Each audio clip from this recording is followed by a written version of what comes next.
আসসালামু আলাইকুম। মুসলমান ভাইয়েরা, বলুন তো আমাদের কোন নবী সকল জীব জানোয়ার পশু পাখি আগুন বাতাস পানির সঙ্গে কথা বলতে পারতেন, সবাই কথা শুনতেন এবং বলতে পারতেন।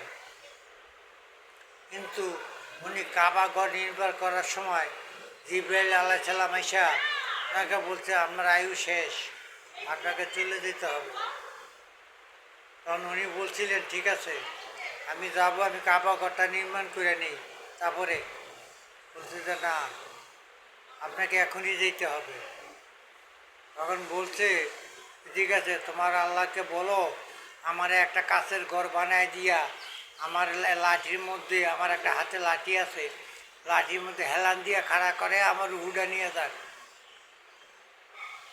জিনেরা যেন বুঝতে পারে আমি এখনো জীবিত আছি, নাহলে জিনেরা কাজ বন্ধ করে দিবে।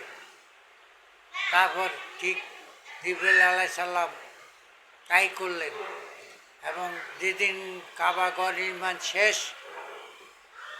জিনেরা দেয়া বললেন হুজুর কাবা ঘর নির্মাণ শেষ, ওই দিন ওই লাঠি গুনে খাইয়া আস্তে ধরে পড়ে গেছে।